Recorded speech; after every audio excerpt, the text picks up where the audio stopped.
Na proslavi 10-godišnjice poslovanja pod imenom Air Srbija predstavljene su i nove uniforme za zaposlene u ovoj kompaniji. Uniforma jeste simbol svake kompanije, a kada je u pitanju aviokompanija koja nas predstavlja u čitavom svetu, jasno je da mora da bude posebna.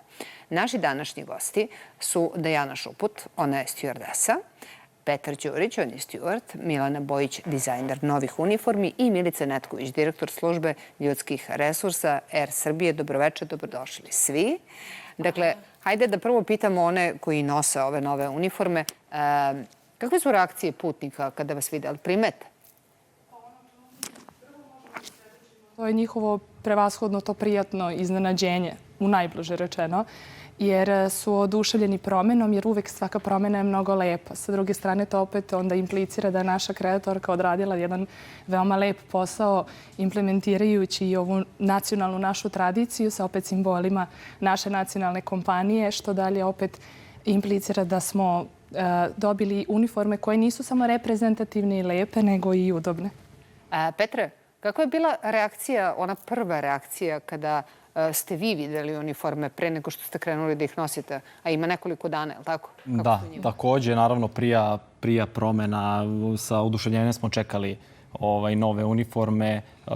Znate kako aviokompanije se trude da pored tog estetskog izgleda uniforma pre svega bude udobna i da odgovori na neke zahteve kao što su, na primjer, gužvanje i da posle 12-časovnog rada ostane onako neki nepromenjeni izgled i uravnoteženost te uniforme. Milana, kad ih sad gledate i kad ih čujete, koliko je vama to bio? Vi ste pobedili na konkursu, bilo je dosta onih koji su se prijavili. Koliko ste imali onoga što jeste zadata tema, a koliko ste mogli da budete slobodni umetnik i da iskažete sebe? Ovako, prvo da se zahvalim našim gostima takođe. I htela sam da kažem da nije lako izaći iz okvira standardne uniforme i generalno moramo poštovati neka pravila i neka kodekse oblačenja kada je u pitanju uniforma. Tako da jako drago nam je što je kompanija prepoznala i dozvolila taj rizik da izađemo iz tih okvira tako što ćemo poštovati našu tradiciju i implementirati te neke nacionalne motive. Najveće promene se vide zapravo kod stjuardesa, je li tako? Da. Meni su čak lepše sada. Jesu to kape? Tokice. Tokice. Onda je ovaj paspul na njima. Da. I šta još? Marame. Marame i svakako pojas. Pojas, dobro. Takođe imamo i takozvana krila na košuljama koja predstavlja neku vrstu predstavljaju neku vrstu, dočaravaju njihov posao tim krilima, tako da približavaju taj efekat same prirode posla. A jeste vi razgovarali recimo sa njima? Jeste upoznali te mlade ljude koji lete? Pošto uglavnom jesu mladi ljudi.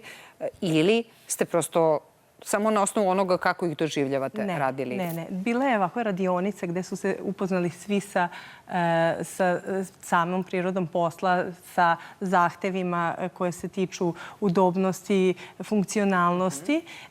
Takođe nam je stavljeno do znanja koje su to boje kojima možemo da se poigramo, kao i šta je njima imperativ, šta je njima osnovno i najvažnije da bude ispoštovano. I takođe sami stjuarti i predstavnici stjuarta i stjuardesa su i testirali te uniforme na kraju krajeva da bi se uopšte prošli u dalji krug takmičenja. Dobro.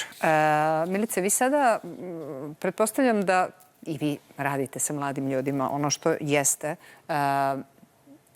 negde svojstveno Air Srbije. Mnogo mladih ljudi. Imali ste veliki konkurs i mnogo ste mladih ljudi primili u kompaniju.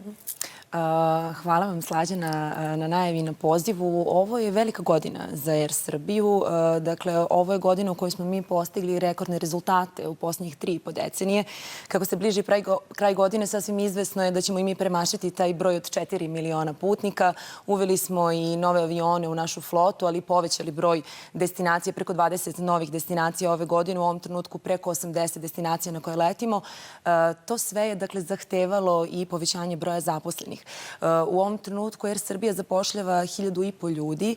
Dakle, ove godine imali smo 6 velikih asesmenta za članove letačkih posada i kada govorimo o našim današnjim gostima i članovima kabanske posade, 160 novih kolega se pridružilo našim posadama. Sami asesmenti su vrlo teški, kompleksni. Oni podrazumevaju set vežbi i baterije testova koje kandidati moraju da prođu, ali to je tek početak puta.